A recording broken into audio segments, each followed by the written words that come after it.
nenhuma nação poderá florescer e ser livre enquanto parte de seus membros for formada de pobres e miseráveis. Adam Smith. Esse pensamento do autor revela muito bem a sociedade brasileira e sua contemporaneidade sobre um viés capitalista. Lá, nosso seminário é sobre Adam Smith e o liberalismo econômico. Jarlene, Josélio e eu estaremos discutindo sua obra-prima e primordial para compreender não apenas a sociedade e o valor do trabalho, mas como também o próprio capitalismo, que é o nosso sistema vigente. A obra foi escrita em 1776.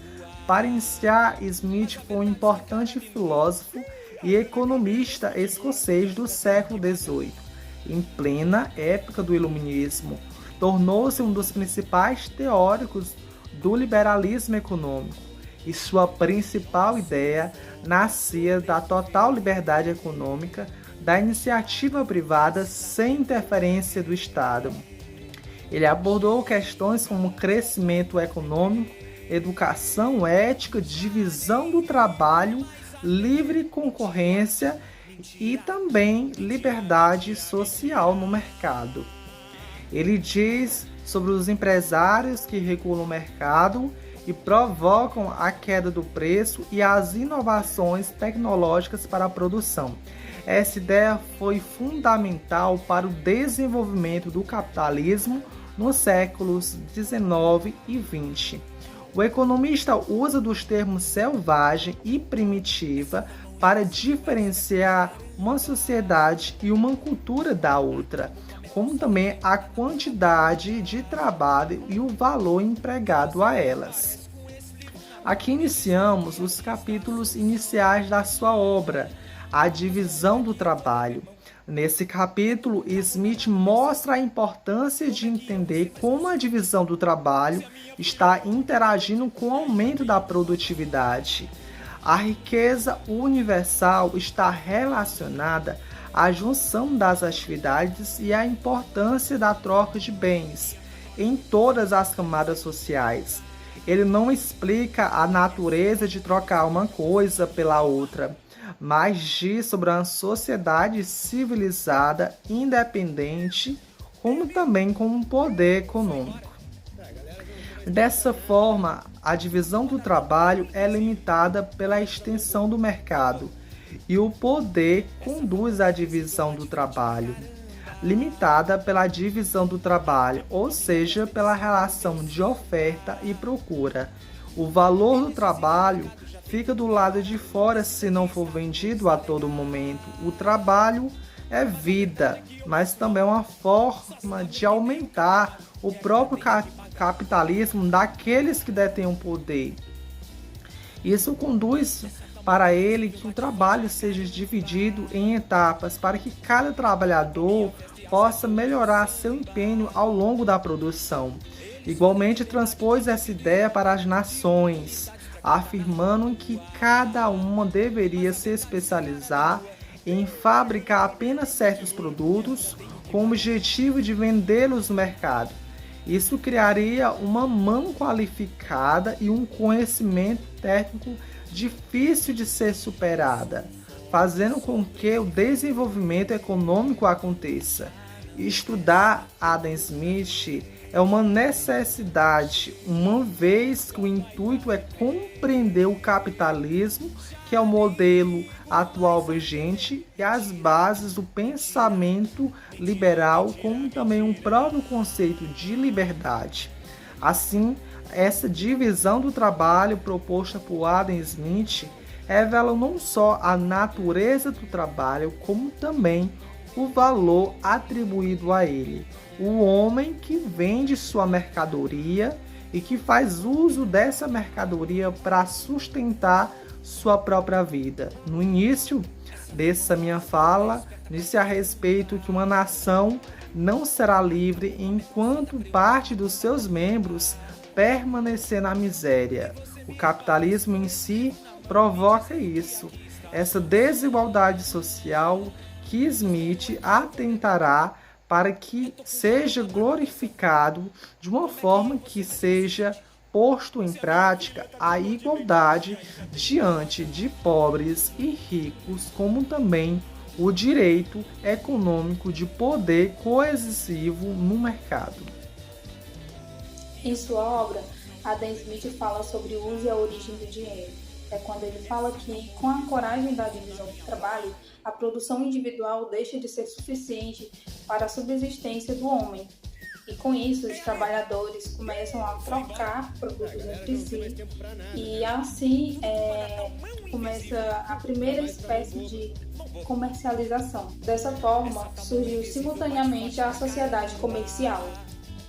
Smith diz que, para as trocas continuarem, o trabalhador, que agora é comerciante, deveria de batizar ou nomear instrumentos para serem uma moeda de troca.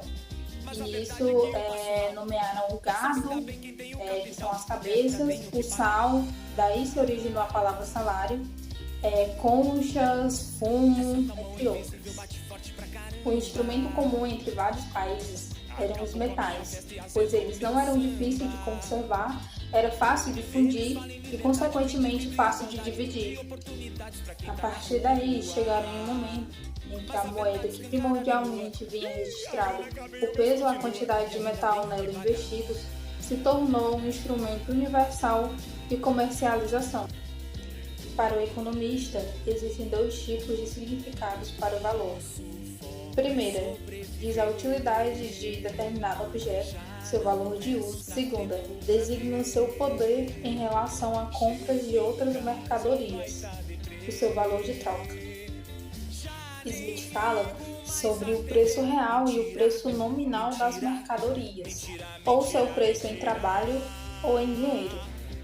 Segundo Smith, a pobreza e a riqueza são proporcionais à capacidade de desfrutar dos lazeres da vida. Isso pode parecer óbvio aqui eu falando para vocês, mas na época era algo surreal, muito novo para eles. Ele diz também que o trabalho é a medida real do valor de troca de todas as mercadorias. Enfatiza mais uma vez que a divisão do trabalho faz com que não possamos suprir nossas necessidades com o nosso produto apenas, necessitando de um produto de outra pessoa, de outro comerciante. O que ela custa à pessoa que pretende comprar é justamente o trabalho e o incômodo que custa a sua aquisição. Assim, o valor real de cada coisa é o trabalho e incômodo que a pessoa pode poupar a si mesma e impor aos outros.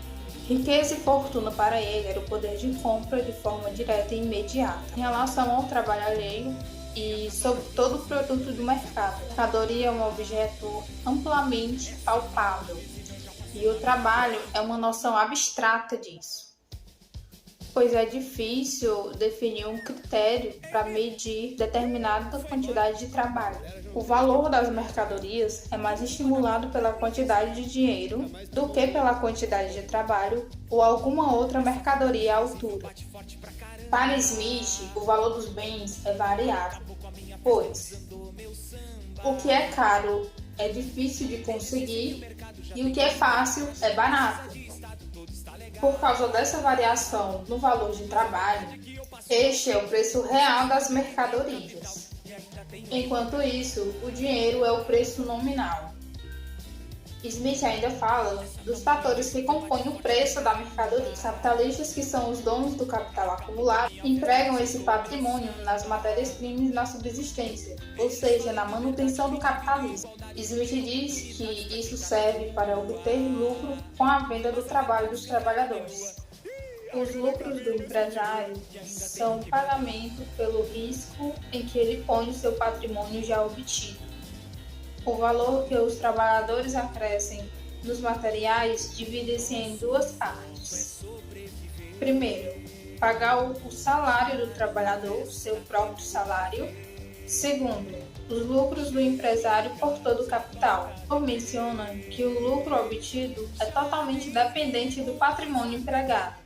No preço das mercadorias, o capital empenhado se faz muito diferente, sendo organizado por princípios também diferentes. O produto total do trabalho nem todas as vezes pertence ao trabalhador, já que parte vai para o capitalista.